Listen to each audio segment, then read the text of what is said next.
আমি বিশাখা শুরু করছি। এবার জমবে খেলা। খেলা তো জমে গিয়েছে, কারণ এবার খেলাটা খেলছে সরাসরি নির্বাচন কমিশন। আর কারো কিছু খেলার নেই। এক তো এই খেলার সব থেকে বড় যে ক্যাপ্টেন, তা হলো জনতা, ভোটার।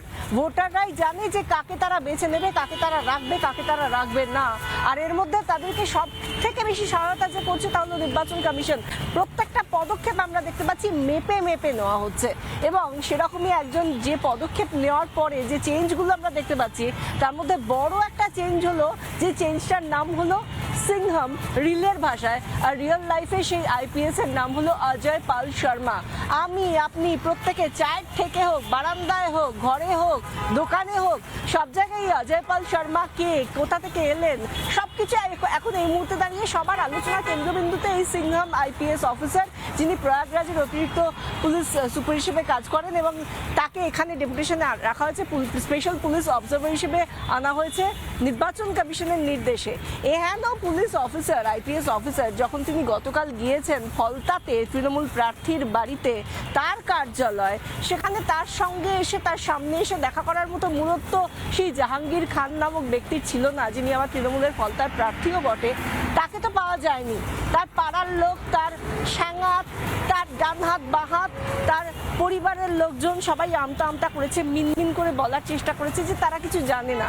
কিন্তু এই দুধে অফিসার, এই দাবাং এবং সিংহামের একটা মিলিজুলি একটা রূপ আমরা যেটা দেখতে পাচ্ছি এই পুলিশ অফিসারের মধ্যে, সেই অফিসার অজয় পাল শর্মা, তিনি পরিষ্কার বলে দিয়েছে, ভাই যা করার এখন বলে দিচ্ছি, এরপরে কই রোনা দোনা নেই চাইয়ে, মানে কোনো কান্নাকাটি করে কিন্তু কোনো লাভ হবে না, কারণ যা করার আমি তো করে দেবো, যে কাজে এসেছি সে কাজটা আমি করেই তারপর আমি আবার উত্তরপ্রদেশে চলে যাব। উত্তরপ্রদেশে সেখানকার 2011-র আইপিএস তিনি, এবং সেখানে তিনি কাজ করবেনও, কিন্তু এখানে ঠান্ডা করে দিয়ে যাবেন। ওইসব ডায়মন্ড হারবার মডেল টডেল চলবে না, এটা পরিষ্কার তিনি বুঝিয়ে দিয়েছেন। যার যার কাছে এই বার্তাটা যাওয়ার, জাহাঙ্গীর খান ছাড়াও তাদের প্রত্যেকের কাছে এই বার্তাটা গিয়েছে, এবং যারা যারা এতদিন ধরে ভেবে এসেছে ডায়মন্ড হারবার মডেল, 10 লাখ ভোটে জেতা, ইত্যাদি ইত্যাদি, খেলা হবে, সেই খেলাটা তো এতদিন যারা বলেছে খেলা হবে, তারা খেলা কিভাবে করবে একরকমভাবে ভেবেছিল, কিন্তু তাদের সেই মডেলটা ভেঙে দেওয়ার জন্য একজনই কাফি, আর তিনি এই অজয় পাল শর্মা।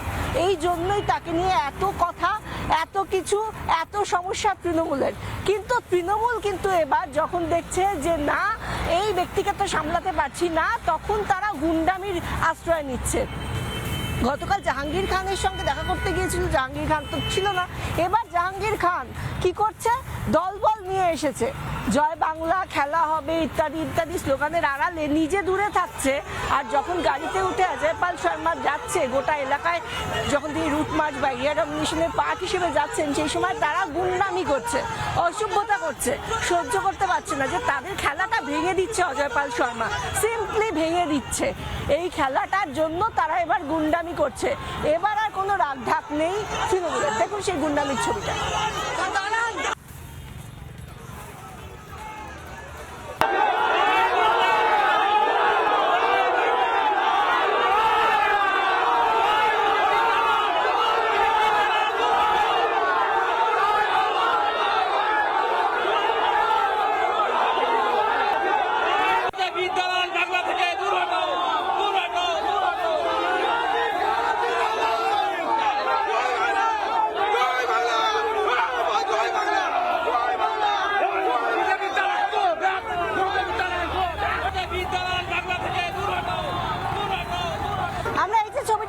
জয় বাংলা স্লোগান দেওয়া হচ্ছে, কারণ সামনে দিয়ে তখন রুট মার্চ করে যাচ্ছেন কে, অজয় পাল শর্মা।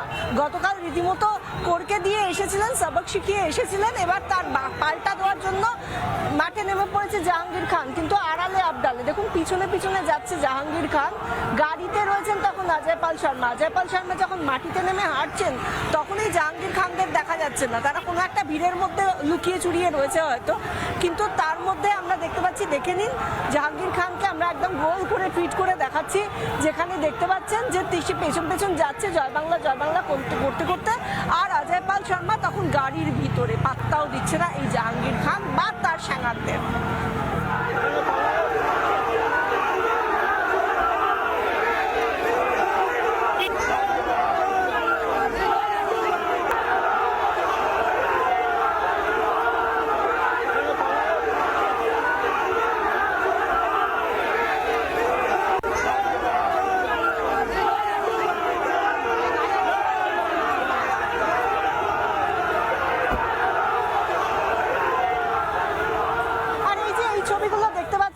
সেই গুন্ডামির এক একটা অংশ যেগুলো আমরা অজয় পাল শর্মার সামনে দেখলাম, যে যাদের অসুবিধা হচ্ছে, কেন অজয় পাল শর্মার মতো লোকজন এসে তাদের খেলা ভেঙে দিচ্ছে, তারা শুধুমাত্র পলতাতেই যে কাজকর্মগুলো করে যাচ্ছে গুন্ডামির, তা কিন্তু নয়। কারণ দেখুন, এই সরিষাতে একটা ঘটনা ঘটলো, সেখানে কি বলা হয়েছে আপনারা সবাই জানেন যে প্রত্যেকটা বুথে ওয়েবকাস্টিং এবারে মাস্ট।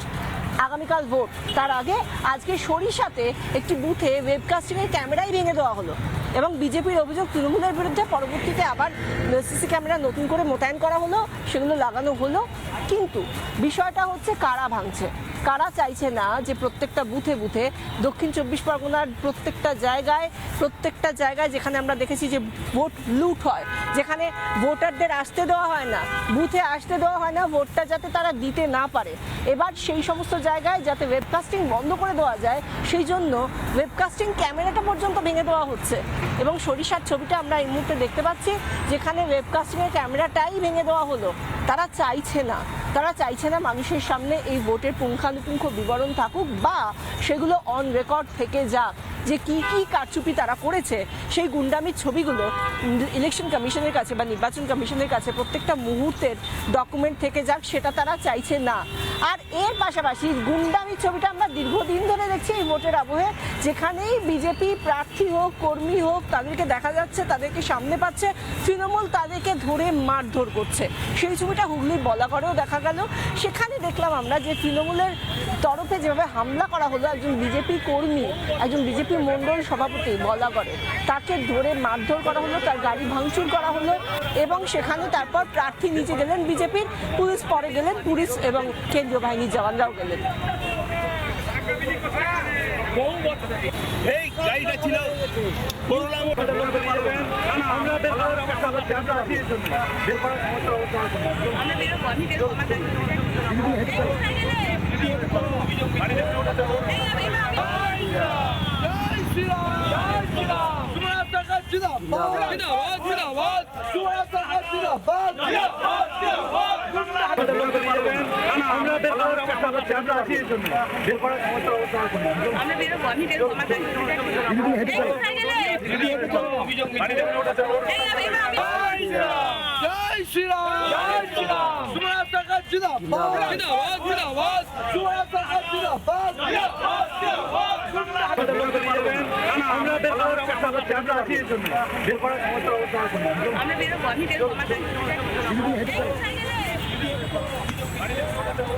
আমরা যে ছবিটা দেখালাম আপনাকে, আপনারা দেখতেই পাচ্ছেন যে ওভারঅল এই গুন্ডামির ছবিটা, এটা আমার কাছে বা আপনার কাছে, আমাদের কারো কাছে নতুন কিছু নয়। আমরা যারা এই বাংলায় থাকি তারা জানি, বাংলায় ভোট এলে এ ধরনের ঘটনা ঘটে, রক্তপাতের ঘটনাও ঘটে, সেরকম ঘটনাও ঘটেছে, হ্যাঁ কম, কারণ নির্বাচন কমিশন এত সংখ্যক বাহিনী এনেছে, এভাবে পুলিশের অবজারভারদের নিয়োগ করা হয়েছে, প্রথমে 12 ছিল, তারপর সেটা 24 করা হয়েছে, তাতে অবশ্য খুব অগ্রসর হয়েছে তৃণমূলের কল্যাণ বন্দ্যোপাধ্যায়ের মতো অনেক নেতা নেত্রীদের বা গোটা তৃণমূল দলটাই। কিন্তু আমরা যে ছবিটা দেখতে পাই প্রত্যেকবার, এবারেও কিন্তু তার চেষ্টাটা দেখতে পাচ্ছি তৃণমূলের তরফে, অর্থাৎ গুন্ডামি করে যাও, সেটা হতে পারে যে কোনো সরিষার একটা বুথে গিয়ে ওয়েবকাস্টিংয়ের ক্যামেরা ভেঙে দেওয়া, বা হতে পারে ফলতায় যে ধরনের আমরা আইপিএসকে পেয়েছি এই মুহূর্তে, যিনি নিরাপত্তাটা একেবারে কোনো জায়গায় কোনো ফাঁক ফোকর যেন না থাকে, যেভাবে নির্বাচন কমিশন চাইছে যে উৎসবের আকারে ভোট হোক, সেটা যাতে করানো যায় সেই চেষ্টাটা তিনি করছেন। আর তাকে বাধা দিচ্ছে, গুন্ডামি করছে, তাকে উদ্দেশ্য করে জয় বাংলা খেলা হবে ইত্যাদি স্লোগান করছে, যারা সেই গুন্ডারা মাঠে নেমে পড়েছে, আর তাদেরকে তাদের বিষ দাঁতটা উপরে যাতে ফেলা যায় সেই কাজটাই করছেন অজয় পাল শর্মার মতো আইপিএসরা। এবং এর পাশাপাশি আমরা দেখছি যে কিভাবে এই বলাগড়ে কিভাবে মারধর করা হচ্ছে। এই বলাগড়ের ঘটনাটাও কিন্তু নতুন কিছু নয়, এই ধরনের ঘটনায় হয়তো জেলার নামগুলো বদলে যাচ্ছে, জায়গার নামগুলো বদলে যাচ্ছে, যে বিজেপি কর্মীকে মারা হচ্ছে তার পদ এবং তার নামটা বদলে যাচ্ছে, কিন্তু এই ছবিগুলোই আমরা দেখতে পাচ্ছি বারংবার এই ছবিগুলো উঠে আসছে।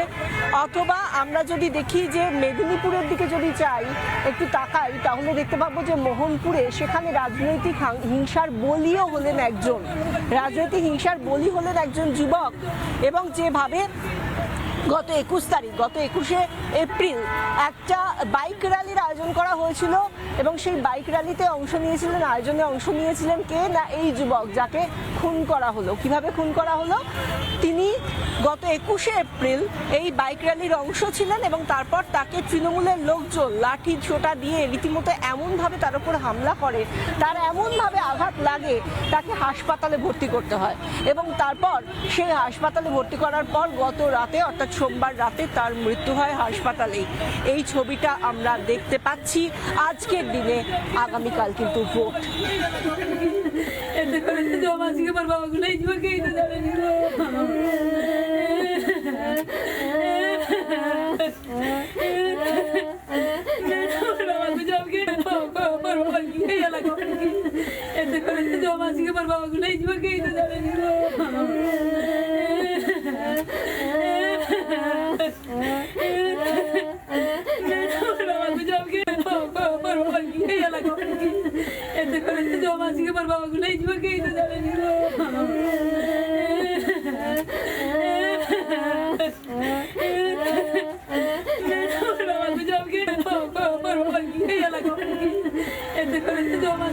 এই যে কান্নার শব্দটা আমরা শুনতে পাচ্ছি, এগরাতে যে ঘটনাটা ঘটেছে, মোহনপুরে যে খবরটা আমরা দেখাচ্ছি, যে ছবিটা আমরা দেখাচ্ছি, এই ছবিটা কোনোদিন কোনো গণতন্ত্রের মহোৎসব ভোটে এই ছবিগুলো, এই কান্নাগুলো আমরা শুনতে চাই না। কিন্তু কেন প্রত্যেকবার শুনতে হয় তার উত্তর অবশ্যই শাসক দলের কাছে আছে, কিন্তু তার দাওয়াইটা অবশ্যই নির্বাচন কমিশনের কাছে আছে, যার ওপর ভীষণ রাগ মাননীয়া মমতা বন্দ্যোপাধ্যায়। বারবার তিনি সেই কথা বলেছেন, তার দলের কুচো বড় সব নেতারা বলেও এবং আজকের দিনে দাঁড়িয়েও তারা কিন্তু আদালতের দ্বারস্থ হতেও ছাড়ছে না, সেই খবরেও আসবো। কিন্তু তার আগে একবার ভেবে দেখুন যে কিভাবে বারংবার ভোটের প্রথম পর্যায়ের ভোট শুরুর আগে থেকেই কতটা এই মারধরের ছবিটা আমরা দেখেছি। প্রত্যেকটা দিন যে কোনো সময় আমাদের প্রথম কাজটাই হয়ে গিয়েছে ব্রেকিং নিউজ আকারে, কোথায় কে কোন বিরোধী দলের কর্মী মার খেলো, কোন প্রার্থী মার খেলো। এমনকি ভোটের দিনেও সেই ছবিটা আমরা কম বেশি দেখেছি, যদিও তার সংখ্যাটা এবার কিছুটা হলেও কম। কিন্তু এই ছবিটা আমরা দেখতে চাই না। বাংলার ভোটাররা বারংবার এই কথা বলছেন যে আমরা চাই না। আমরা সত্যিই তো একটা শুধুমাত্র আমরা ইভিএমে গিয়ে শান্তিমতো ভোটটা দিতে চাই, আমাদের প্রতিনিধিকে আমরা বেছে নিতে চাই শান্তিপূর্ণভাবে। কেন আমাদের গণতান্ত্রিক অধিকারে অন্যরা, শাসক দল, তারা ঠিক করে দেবে যে আমরা কাকে ভোট দেব? কেন? এটা তো হতে পারে না। কিন্তু সেটাই বারংবার হয়ে যাচ্ছে। আর সেই নিয়ে যখন প্রশ্ন করা হয় তখন তারা বলে যে এটা তো পাল্টা একটা রাজনৈতিক উদ্দেশ্যপ্রণোদিত কথা মাত্র, এর পেছনে কোনো নাকি বৈধতাই নেই, এমন তারা বলতে চায়। এবং সেই জায়গা থেকে আমরা বারংবার দেখেছি যে এই ধরনের ঘটনাগুলো কেন ঘটে তা নিয়ে তৃণমূলের গুন্ডাদের বড়ই রাগ হয়, বড়ই গোসা হয় এবং বারংবার তারা কিন্তু এই ধরনের ঘটনাগুলোও ঘটিয়ে যায়। যেরকম আমরা এই মুহূর্তে ভাঙড়ে যদি তাকাই, ভাঙড়ে দেখলাম যেভাবে তৃণমূলের তরফ থেকে এই শাসানি, হুমকি, চমকানি, ধমকানি এগুলো চলেই যাচ্ছে এবং সেই মতোই আমরা ভাঙড়ে দেখলাম ভাঙড়ের শাসক নেতার যে উস্কানিমূলক মন্তব্য, যে ভয়ঙ্কর বক্তব্য, যে মন্তব্য তিনি উস্কানি দিয়ে করছেন, সেটা কি আদৌ করা যায়? সেই কথাটা আমি আপনার কাছে প্রশ্নটা করছি, আপনি শুনুন, তারপর নিজেই বিচার করুন যে ঠিক কি বলছে এই শাসক নেতা এবং তার বক্তব্যের মধ্যে কতটা উস্কানি রয়েছে। শুনুন। কমিটির লোক হোক, সাধারণ মানুষ হোক, আর আইএসএফ এর লোক হোক, সে যদি আইএসএফ এর প্রচার করে, সিপিএম এর প্রচার করে, কংগ্রেসের প্রচার করে, মেরে সুদকে দেবে, মাথা ব্যথা ফেটকে দেবে, হসপিটাল, নার্সিংহোম, ডাক্তার, মেডিকেল সব সওগাত মোল্লাতে দেবে, কোনো চাপ লওয়ার দরকার নেই। মেরে সুদকে দেবে, বাকিটা আমি বুঝে নেব, সেইভাবে সক্রিয়ভাবে থাকতে হবে। বলে দেওয়া হচ্ছে, একদম জনসভায় বলে দেওয়া হচ্ছে যে কি করতে হবে, কিভাবে কি করতে হবে সবকিছু বলে দিচ্ছে তৃণমূলের নেতা। এবং তৃণমূলের নেতার যারা নিশানায় রয়েছে তারা অবশ্যই বিরোধীরা, আইএসএফ হতে পারে, সিপিএম হতে পারে, বিজেপি অবশ্যই হতে পারে। সেই জায়গা থেকে বিরোধী শূন্য করো, এটা তো প্রথম থেকেই ঘোষিত অফিসিয়ালি হয়তো নয়, কিন্তু অঘোষিতভাবে, বেসরকারিভাবে এটাই তাদের নীতি হয়ে এসেছে, রাজ্যটাকে বিরোধী শূন্য করে দাও। এবং তার হিসেবে, তার পাল্টা হিসেবে আইএসএফ নেতা তার তরফ থেকে কি বলা হচ্ছে শুনুন, রাহুল মোল্লা কি বললেন। প্রথম দফার ভোট যেভাবে হয়েছে কড়াকড়িভাবে নির্বাচন কমিশনার যে ভোটটা করাতে চাইছে এবং দ্বিতীয় দফা আগামীকাল যে ভোটটা হবে আমাদের এখানে, সেই ভোটটা যে কড়াকড়িভাবে হবে, তার মধ্যে থেকে এই রকমের সাজান ওই খাঁপাড়ার পঞ্চায়েত, তৃণমূলের পঞ্চায়েত যে কথাটা বলেছে, আমরা চাই পুলিশকে অবিলম্বে সাজানকে অ্যারেস্ট করতে হবে। আর এই শাসানিগুলো যারা দিচ্ছে তারা কেউ সাধারণ মানুষ হতে পারে না, তাদের খুব সুন্দর সৎ উদ্দেশ্য রয়েছে। এই উদ্দেশ্য অত্যন্ত গণতান্ত্রিক, এটা কখনো কেউ মানে পাগলে বললেও বিশ্বাস করবে না, কোনো অন্ধ ব্যক্তিও বলবে না, কেউ বলবে না এই ধরনের কথা। শুধুমাত্র যার অসৎ উদ্দেশ্য রয়েছে, রাজনৈতিকভাবে কোনো কিছু তার ভিন্ডিকশন রয়েছে, অর্থাৎ কোনো কিছু তার পাওয়ার আছে, সেক্ষেত্রেই সেই কথাগুলো বলবে, তাদেরকেই গুন্ডা বলা হয়। এবং এদের উদ্দেশ্যে নিজেরাই তৃণমূল বলেছিল যে অনেকজনকে গ্রেফতার করা হতে পারে, তার জন্য তারা সুপ্রিম কোর্টে পর্যন্ত গিয়েছিল রক্ষা কবচ পাওয়ার জন্য।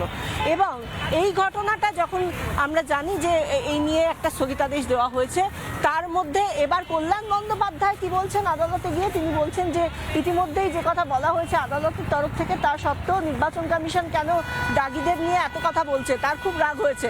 তিনি পাল্টা বলছেন যে কেন দাগিদেরকে ধরা হবে, এই নিয়ে মামলা করা হচ্ছে। যদিও এই দুটো নোটিশই নির্বাচন কমিশনের যিনি আইনজীবী তিনি বলছেন দুটো নোটিশই এই নিয়ে খারিজ হয়ে গিয়েছে এবং এই নিয়ে রায়দান স্থগিত রাখা হয়েছে বিচারকের তরফ থেকে। কিন্তু কল্যাণ বন্দ্যোপাধ্যায় কি বলছেন শুনুন। অবজারভাররা, পুলিশ অবজারভাররা, they are acting beyond the law. আইনের মধ্যে কাজ করুক, আমাদের কোনো আপত্তি নেই। আইনের বাইরে গিয়ে কি করে কাজ করবে? কি করে যে একটা অবজারভার, যে ওই যে কি নিজেকে সিঙ্গম বলে নাকি বলে, এনকাউন্টার স্পেশালিস্ট উত্তরপ্রদেশের, সে কি করে থ্রেট করে, ভোটারদের কি করে ইন্টিমিডেট করে, ওর বিরুদ্ধেই তো ক্রিমিনাল কেস হওয়া উচিত। এবং অন্যান্য অবজারভাররা যারা বিজেপি স্টেট থেকে এসছে, তারা সব জায়গায় থ্রেট করছে, আমি পয়েন্ট আউট করেছি করতে। এই যে আমরা কল্যাণ বন্দ্যোপাধ্যায়রা বলছেন যে পুলিশ অবজারভাররা নাকি নিজেদের এখতিয়ার বহির্ভূত কাজ করছেন, এটা কল্যাণ বন্দ্যোপাধ্যায় বলছেন। এবং কল্যাণ বন্দ্যোপাধ্যায়ের মতো যারা তৃণমূলপন্থী আইনজীবী, তাদের একটা দল গিয়ে আজ অজয় পাল শর্মা, অর্থাৎ যে আইপিএস অফিসারকে নিয়ে এত কথা, সবাই ভোটাররা ভাবছেন যে এবার তো আমাদের যারা অন্তত এই ডায়মন্ড হারবার মডেল ভেঙে ভোটটা দিতে চাই, তাদের ভোটাধিকার রক্ষা পাবে, তাদের জন্য তাদের বিরোধিতা করে এবার হাইকোর্টের দরজায় গিয়ে মামলা করলেন কারা? না, এই তৃণমূলপন্থী আইনজীবীরাই অজয় পাল শর্মার বিরুদ্ধে তারা গিয়ে মামলাটা করলেন। এবং মামলা করার যে বিষয়, সেখানেও কিন্তু পদ্ধতিগত কিছু সমস্যা রয়েছে, সেই কারণে এই মামলাটার কোনো শুনানি হলো না। আজকে এই মামলার কোনো শুনানি হলো না। এই মামলার শুনানি হওয়ার কথা ছিল আজই, কিন্তু এই মামলার শুনানি হলো না। যদিও এই মামলা করার আবেদন জানানো হয়েছিল, যখন সেই মামলার আবেদন মঞ্জুর করা হয়েছিল আজ আদালতের তরফ থেকে, কিন্তু সেখানেও পদ্ধতিগত ত্রুটি থাকার জন্য সেই মামলার শুনানি হলো না। কিন্তু এই সমস্ত জায়গা থেকে অজয় পাল শর্মারা এলে কাদের সমস্যা হচ্ছে? আর কোনো দল তো আমরা দেখতে পাচ্ছি না অজয় পাল শর্মার বিরুদ্ধে গিয়ে কথা বলছে। অনেকেই তো বিরোধীরাও রয়েছে এই খেলার ময়দানে, এই ভোটের ময়দানে তো বিরোধীরাও রয়েছে, তাদের তো কোনো অসুবিধা হচ্ছে না। কেন ডায়মন্ড হারবারে স্পেশাল অবজারভার হয়ে অজয় পাল শর্মা যখন গিয়েছেন, তখন এত সমস্যা হচ্ছে কল্যাণ বন্দ্যোপাধ্যায়দের এবং তৃণমূলপন্থী আইনজীবীদের? তাদের কেন তাড়াতাড়ি তড়িঘড়ি একেবারে ভোটের ঠিক আগের দিন তাদেরকে কেন মুভ করতে হচ্ছে আদালতে, হাইকোর্টে? এই নিয়ে তো প্রশ্ন উঠবেই, এই নিয়ে প্রশ্ন উঠছেও, স্বাভাবিকভাবেই এই নিয়ে প্রশ্ন উঠছে যে কাদের জ্বালাটা হচ্ছে। এই যে এতগুলো, এই মমতা বন্দ্যোপাধ্যায় প্রথম দফার ভোটের পরে বলেছেন যে অধিকাংশ ভোট নাকি তারা পেয়ে গিয়েছেন সরকার গঠনের জন্য যা দরকার হয়, তাহলে এত সমস্যা কোথায়? দ্বিতীয় দফার ভোটে কোন খেলাটা খেলছেন তারা, বা খেলবেন বলে ভেবেছিলেন, যেটা এখন খেলতে পারছেন না, যেখানে এই অজয় পাল শর্মারা গিয়ে কোথাও গিয়ে ব্যাঘাত ঘটাচ্ছে?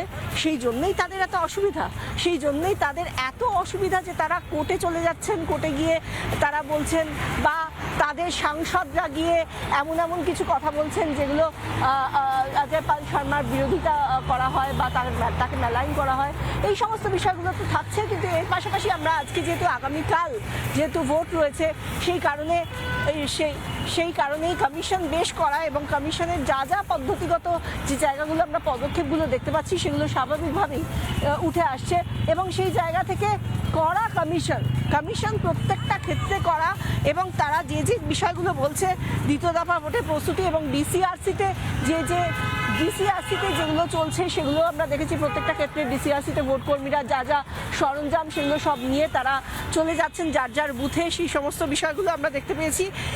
এবং কলকাতার যিনি পুলিশ কমিশনার তিনি আজকে গিয়েছেন ডিসিআরসি কেন্দ্রে এবং সেখানে গিয়ে কিভাবে কাজ হচ্ছে সেই সেই সেই কাজগুলো তারা খতিয়ে দেখেছেন তিনি নিজে, এবং সেই সময় তিনি আমাদের সঙ্গে কথাও বলেছেন। অলোক নন্দা তিনি কি বলেছেন সেটাও আমরা দেখেছি যে তিনি যথেষ্ট খুশি, তিনি সন্তুষ্ট। তার যেভাবে কাজ হচ্ছে ডিসিআরসি কেন্দ্রে, অর্থাৎ যেভাবে ভোটের বিভিন্ন সরঞ্জাম নিয়ে যাওয়া হচ্ছে, সরঞ্জাম কেন্দ্রগুলো কিভাবে রয়েছে, তার বিভিন্ন নিরাপত্তাজনিত বিষয়গুলো, তার ক্যামেরা থেকে শুরু করে সমস্ত সেক্টরে যা যা নিরাপত্তা প্রয়োজন সেই সমস্ত কিছু নিয়ে কি বললেন সিপি সেটা শুনুন। মোটরসাইকেল চেকিং এর উপরে বিশেষ নজরদারি দেওয়া হচ্ছে, যেটা অর্ডার এসছে ওইভাবে কি কোনো রকম এরকম যে মোটরসাইকেল 2-4টা লোক একসঙ্গে নিয়ে ঘুরে বেড়াচ্ছে এইগুলো কিন্তু কোনো রকমই এলাউড নেই। তো যারা ভোট দান করতে যাবে বা যারা কোনো ইমার্জেন্সি কাজের জন্য যাচ্ছে এর বাদ দিয়ে এরকম ঘোরাঘুরি কেউ করতে পারবে।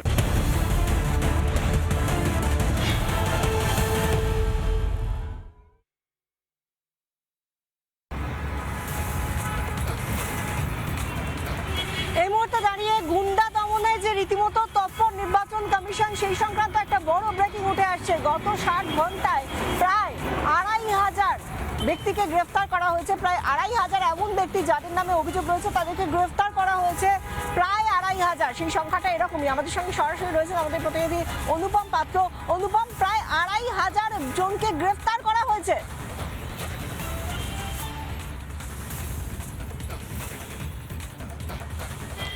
দেখো, নির্বাচন কমিশন এমন তথ্য দিচ্ছে যে গত 60 ঘন্টা প্রায় ধরে নাও 2.5 দিন, এই 2.5 দিনে এখনো পর্যন্ত ট্রাভেল মঙ্গার অর্থাৎ যারা ভোটের দিন বা ভোটের আগে অশান্তি পাকাতে পারে এই রকম সন্দেহভাজন ব্যক্তি যাদের বিরুদ্ধে অভিযোগ এসছে বিভিন্ন জায়গায়, সেটা নির্বাচন কমিশনের যে হেল্পলাইন নাম্বার সেখানে হতে পারে, লোকভবনে যে সেল খোলা হয়েছে সেখানে হতে পারে, বিভিন্ন জায়গা থেকে ইনপুট নির্বাচন কমিশনে এসছে, বিভিন্ন পলিটিক্যাল পার্টি অভিযোগ করেছে।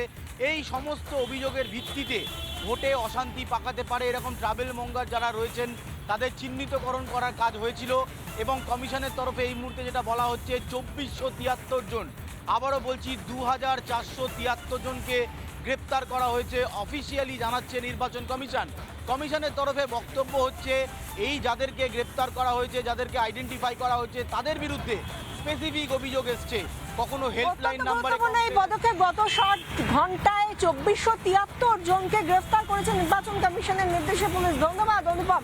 আমরা কথা বলছিলাম, আমাদের সঙ্গে ছিলেন আমাদের প্রতিনিধি। এবং এই যে প্রত্যেকটা পদক্ষেপ দেখতে পাচ্ছেন এগুলো কিন্তু এই খেলারই অংশ। যে খেলাটা শুরু করেছিলেন মাননীয়া, সেই খেলাটা আগামীকাল কতটা জমে ওঠে এবং কিভাবে এই খেলায় যারা খুব দুষ্টু লোক তাদেরকে বিষটা কিভাবে ভেঙে দিতে পারে এই অজয় পাল শর্মারা, সেদিকেই নজর থাকছে। আপাতত এখানেই শেষ করছি। দেখতে থাকুন রিপাবলিক বাংলা।